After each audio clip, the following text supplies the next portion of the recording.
मैं राहुल, स्वागत है आपका हमारे YouTube चैनल साइबर वाले भैया पे। आज मैं आप लोगों को बताने वाला हूँ बिहार का जो सबसे बड़ा बहाली आया है उसके बारे में।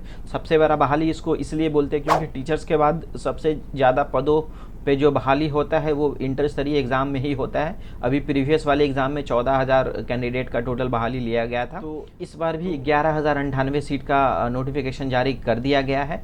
सीट बढ़ सकता है। तो चलिए ज़्यादा देर ना करते हुए विस्तृत रूप से जो नोटिस दिया गया है, विज्ञापन जारी किया गया है, उसका चर्चा करेंगे। चर्चा में हमारा जो टॉपिक होगा वो एनसीएल से रिलेटेड होगा, ईडब्ल्यूएस से रिलेटेड होगा, कास्ट सर्टिफिकेट से रिलेटेड होगा, निवास प्रमाण पत्र आपका कब का लगेगा, और सर्टिफिकेट नंबर, मैट्रिक का मार्कशीट, ग्रेजुएशन का मार्कशीट, इंटर का मार्कशीट, वो सारा सर्टिफिकेट का डिटेल जो देना है वो कैसे आप देंगे। अगर नहीं है आपके पास सर्टिफिकेट तो आपको क्या करना होगा, वो सारा चीज़ का चर्चा करेंगे। और सिलेबस का चर्चा करेंगे। सीट किस किस पोस्ट में कौन सा अच्छा पोस्ट है, इसका वीडियो मैं अपने नेक्स्ट वीडियो में दूंगा, क्योंकि सीट जो मेंशन होता है वो मेंस एग्जाम में होता है। अभी जो आपका मेन टॉपिक होना चाहिए फॉर्म भरने से होना चाहिए। सीट तो मेंस वाले एग्ज़ाम में आप अच्छे से नोटिस पढ़ के आप उस समय भर सकते हैं। तो अभी जो होना चाहिए वो फॉर्म भरने के लिए सबसे पहला होना चाहिए कि आप अच्छे से फॉर्म को भर ले, किसी तरह का कोई त्रुटि नहीं होना चाहिए फॉर्म में। पहले जो डेट है फॉर्म का, वो स्टार्टिंग डेट 27/9/2023 से है, 11/11/2023 भरा जाएगा। देखिए, इच्छुक अभ्यर्थियों को सूचित किया जाता है कि वे वंचित प्रमाण पत्रों यथा शैक्षणिक तकनीकी वांछनीय योग्यता संबंधित प्रमाण पत्र,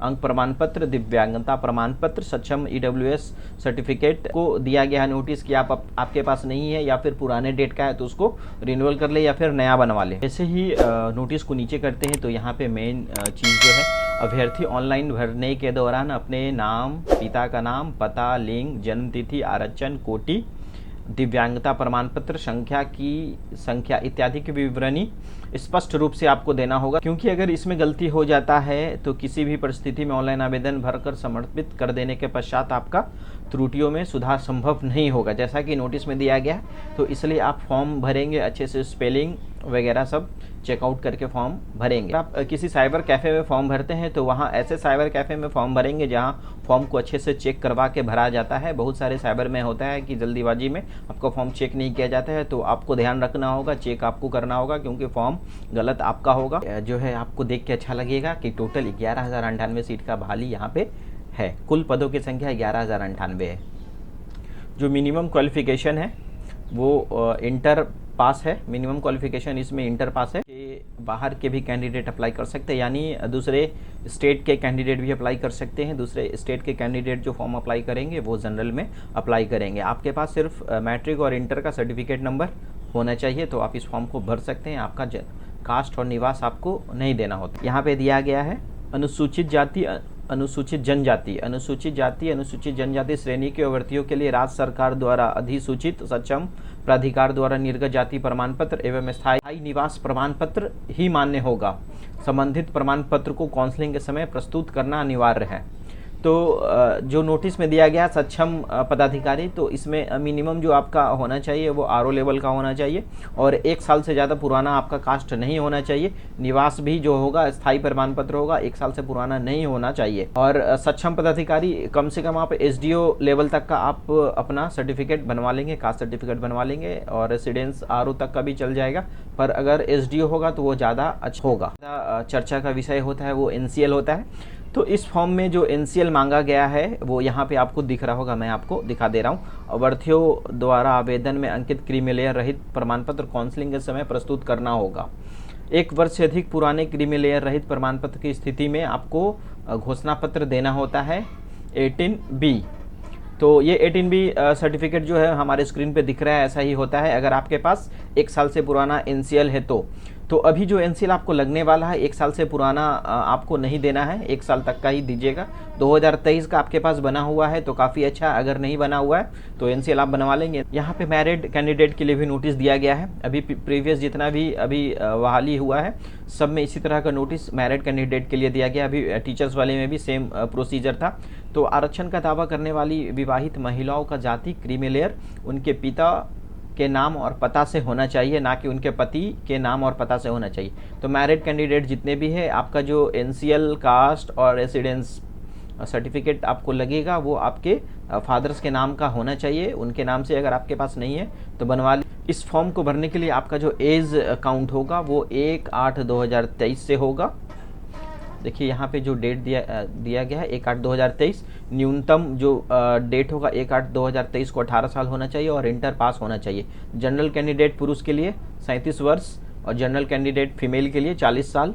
BC2 और BC1 के पुरुष और महिला कैंडिडेट के लिए 40 साल। अनुसूचित जाति जनजाति पुरुष महिला दोनों के लिए 42 साल का एज इसमें दिया गया है। अच्छे से भर लेते हैं। तो भरने के बाद आपके पास जो आगे का रणनीति होता है वो होता है एग्ज़ाम से रिलेटेड क्वेश्चन किस टाइप का आएगा। तो इसमें हम वही चर्चा करने वाले हैं अभी। तो परीक्षा की प्रकृति जो है इसमें ऑब्जेक्टिव टाइप क्वेश्चन होगा। समान अध्ययन, प्रारंभिक परीक्षा में एक पत्र समान ज्ञान का होगा। पहला 3 टॉपिक होंगे उसमें। पहला क में समान ज्ञान, दूसरा समान विज्ञान गणित, तीसरा रीजनिंग मानसिक क्षमता जांच।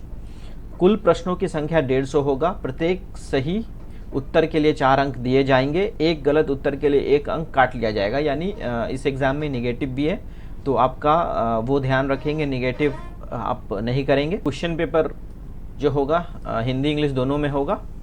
तो सिलेबस जो है समान अध्ययन में इसमें प्रश्नों का उद्देश्य भर्ती के आसपास के वातावरण की सामान्य जानकारी तथा समाज में उनके अनुप्रयोग के संबंध में उनकी योग्यता की जांच करना होगा। वर्तमान घटनाओं और दिन प्रतिदिन की घटनाओं यानी जो है करंट अवलोकन तथा उनके प्रति वैज्ञानिक दृष्टिकोण संबंधी ऐसे प्रश्न भी शामिल किए जाएंगे जिनके बारे में जानकारी रखनी किसी भी शिक्षित व्यक्ति से उपेक्षा की जाती है। इसमें भारत, बिहार और इसके पड़ोसी देशों के संबंध में क्वेश्चन होगा। तो ये टॉपिक मेन है, इस टॉपिक को अच्छे से आप देख लीजिएगा। उसके बाद इसमें जो है समसामयिक विषय, वैज्ञानिक प्रगति, राष्ट्रीय अंतर्राष्ट्रीय पुरस्कार, भारतीय भाषाएं, पुस्तक, लिपि, राजधानी, मुद्रा, खेल खिलाड़ी, महत्वपूर्ण घटनाएं इसमें आएगा। और जस्ट उसके नीचे भारत और पड़ोसी देश है। पड़ोसी देशों का इतिहास, भारत का इतिहास, संस्कृति, भूगोल, आर्थिक परिदृश्य, स्वतंत्रता आंदोलन, भारतीय कृषि तथा प्राकृतिक संसाधनों की प्रमुख विशेषताएं, भारत का संविधान, राज्य व्यवस्था, देश की राजनीति प्रणाली, पंचायती राज, सामुदायिक विकास, पंचवर्षीय योजना एवं राष्ट्रीय आंदोलन में बिहार का योगदान। इस तरह का क्वेश्चन आएगा। ख समान विज्ञान, इसमें सामान्य मैट्रिक स्तर के विषय के प्रश्न पूछे जा सकते हैं। सामान्य विज्ञान में भौतिक शास्त्र, रसायन शास्त्र, जीव विज्ञान, भूगोल से होगा। फिजिक्स, केमिस्ट्री, बायोलॉजी और आपका ज्योग्राफी से क्वेश्चन होगा। गणित में जो होगा वो संख्या संबंधित प्रश्न, पूर्ण संख्याओं का अभिकलन, दशमलव, भिन्न संख्याओं के बीच परस्पर संबंध, मूलभूत अंक, गणितीय सक्रियाएं, प्रतिशत, अनुपात, समानुपात, औसत ब्याज, लाभ और हानि। और खंड ग मानसिक क्षमता यानी रीजनिंग, इसमें शाब्दिक और गैर शाब्दिक दोनों प्रकार के प्रश्न पूछे जाएंगे। इसमें घटक में निम्न से संबंधित यथा संभव प्रश्न पूछे जा सकते हैं।